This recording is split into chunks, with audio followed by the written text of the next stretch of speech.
bir xil holatda apparatga olingan 5 yil xuddi shunday. Menga ko'pchilik maslahat berardi. 5 yil bo'ldi. Umuman qaramaydi, chunki kasal.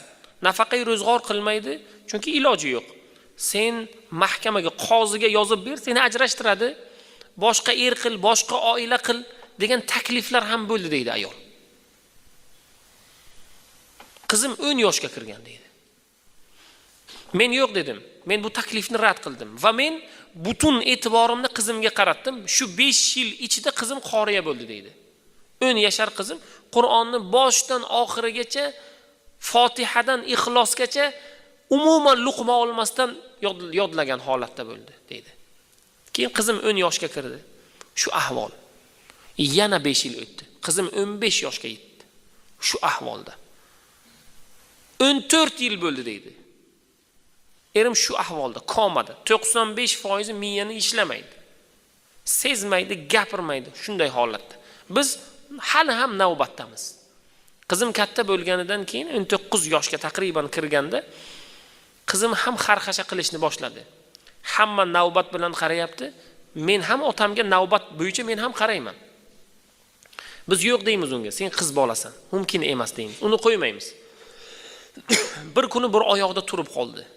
Men ham otamni oldida navbat asosida turaman dedi. Biz mayli dedik. 2-3 marta navbatga chiday olmaydi-da, undan keyin yo'q deydi. Navbat asosida qizim ham qaraydigan bo'ldi deydi. Voqeani qolgan joyini qizi davom ettiradi. Odatimga qarab men keldim, taqriban bilaman, taqriban 15 yildan beri otam bir xil holatda yotadi.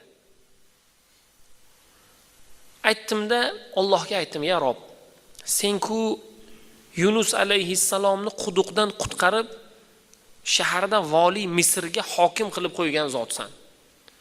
Ibrohim alayhissalomni olovni ustiga kirgizib, olovni sog' salomat va sovuq holatda qilgan zotsan. Yunusni-ku kitni, ya'ni baliqni qornidan salomat chiqargan zotsan. Musa alayhissalomni onalarini bag'riga qaytargan shunday buyuk zotsan, endi meni otamga shifo bermaysanmi dedim. Va aytdimda, Fotihadan boshlab Baqarani surani o'qiy boshladim. Qoriyaman-ku deydi, yoddan bilaman.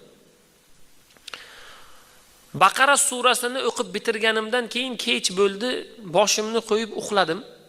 Uxlaganimda kechga taqriban 2-3 bo'lganida, soat 2-3 ga yetganida birov menga aytardi: "Tur.